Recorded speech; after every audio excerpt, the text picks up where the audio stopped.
Yeah, that is true, and it started in 1887 with horse cars. We have a picture in the corner that shows actually a horse car, but it's being pulled by two white mules at this point.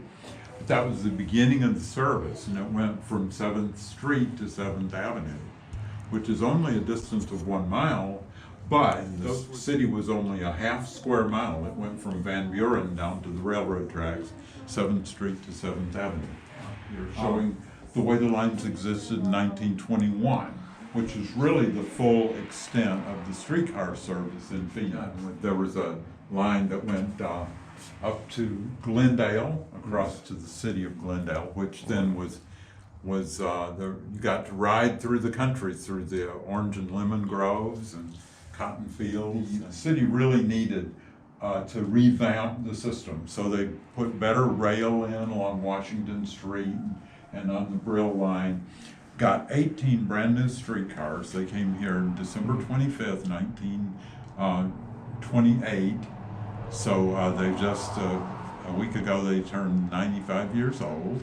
After World War II, when there was a car barn fire, and that ended the streetcar service. The car barn fire that ended the service here destroyed all but 6 of the streetcars that were remaining. And so we have 3 of those here at the museum, and we will be able to see those. These are just a collection of different things that were used for the streetcar. One of the things that the kids like is the bell in here. And this is the controller. It actually would sit straight up. Here it's lying on its side. And the motorman would use that to control how fast the car is going. This is the other places in Arizona that had streetcars. So we're here in Phoenix. There's also, for a short time, Tempe did have a streetcar. Prescott had streetcar service. Tucson did for several years. And then Bisbee and Douglas down in the mining area, southern Arizona. The ones that were in the 30 class had room for the freight and going back and forth to the interurban line on the Glendale line.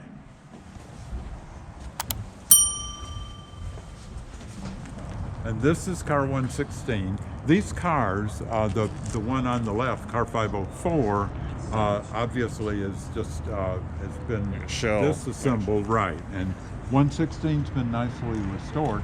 The one over in the right behind them, car 509, it has metal covering it, but these were all part of the same 18-car order. So they all look like 116 does now. That's how they all looked originally. The major thing right now is, if you look closely, there's no wheels underneath it. And so we need some track, and then the trucks that would go on the track are over here. And then set those on the track, and then set the streetcar body on top of those trucks. And then we have a streetcar that will travel back and forth. So that's our plans really before we do things with the other 2. We'd like to have it enclosed, you know. So the idea is that where it is now, we'd have an enclosure. And then when we're open, have it come out about here, and you could walk all around it and all, and then when we're done, park it back in its little car barn. So one of them, 116, was restored in a backyard, actually. We found this place on Grand Avenue with the house where we can have a museum inside, and the room outside to display the streetcars. In 1950, actually, they auctioned off the ones that had survived. Some of them became housing, and this one was one.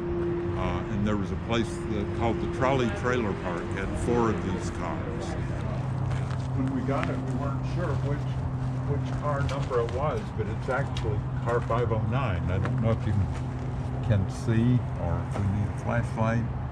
Yeah, there we go. Huh. They had to peel that back to discover that it was. Yeah. Yes. So they kind of put a shell over the. They did, and well, it was cheap housing. You know, the city was just selling them for like scrap value. It's dark in here.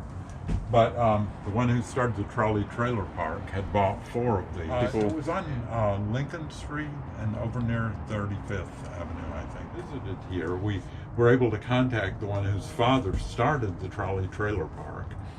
And he visited, and he said he remembered these, and he said, I remember being underneath here, and I was doing wiring and plumbing for my dad, you know, in these cars. But he said the ones who lived there, it was just all sorts of people.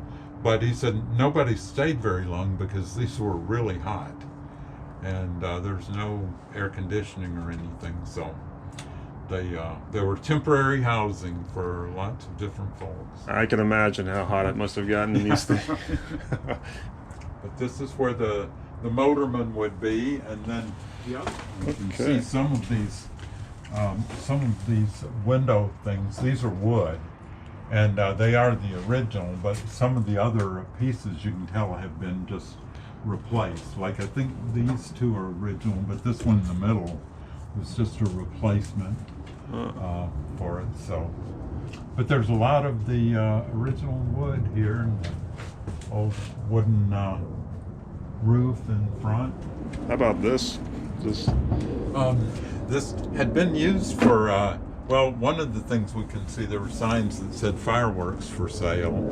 So it had gone through several uses after it had, you know, over the years. So we don't know the whole history of it, but I'm sure it could tell some interesting stories, you know, with some of the signs that we found in it. I bet. So we know it's a trolley, low-income housing, and fireworks stand. Right, exactly. The most complete, you know, the best candidate for restoration, because it, you know, did have the most of its original. It was repainted. The ones where we talk about 504 or 509, all of these were renumbered.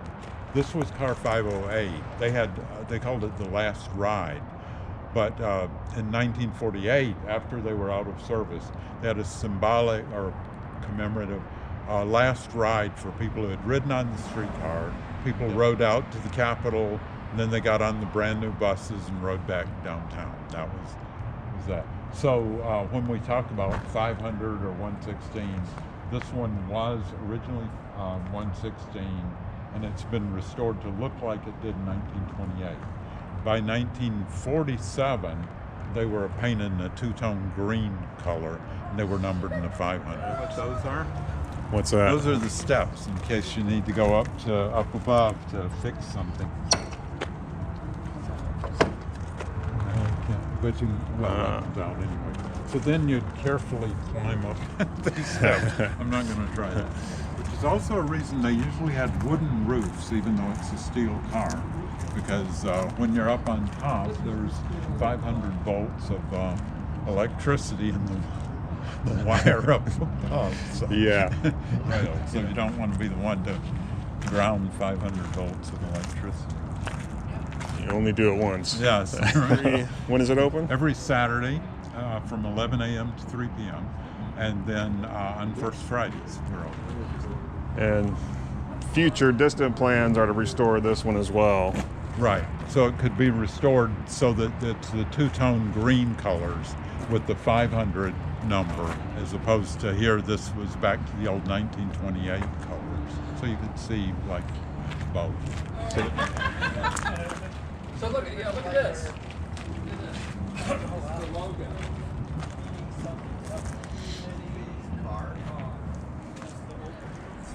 Lanny, so is this new? They're all the same age. Oh, are they? Yeah. Phoenix City Car. Yeah. You cool? All right, well, yeah. I'll definitely suggest that people come see it in person for yourself.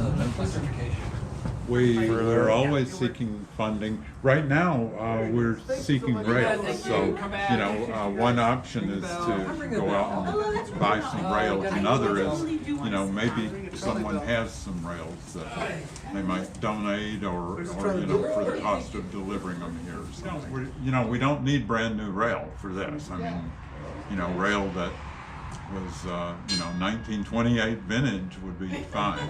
Okay, well, that's what they need. So, if you got some 1928 rail laying around, you know where to send it. And cross tie. Cross ties as well, or just cash. Okay, right. Who's the gentleman up here on the? That's Moses Sherman, and he's the one who started the streetcar system. Didn't Sherman he did a lot in the valley, right? Like He did a lot. Then Yeah. he donated the land for the Capitol here. And as part of, he got into housing development, subdividing property and so on. And at the time, the Capitol was still in Prescott. So, but the 10 acres is where the Capitol building is now. And we were still a territory at that time. But, and then he went on to California and started a street railway there, an interurban line that merged with a few others to become Pacific Electric, which then was at that time the largest interurban railway in the world. So he, there's a town called Sherman Oaks that is named for him.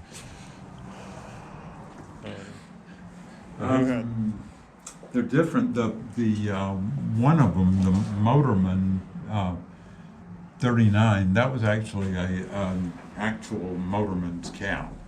The one above it's a replica. And then we have a model of a car like car 116. Transfer, if you're changing from one line to the other, coin changer. same changers they would have on buses back then. Yes, right, same. It's the Tempe streetcar. Yeah, Tempe streetcar just opened last year. Or? Yes, I think, or maybe it was last year.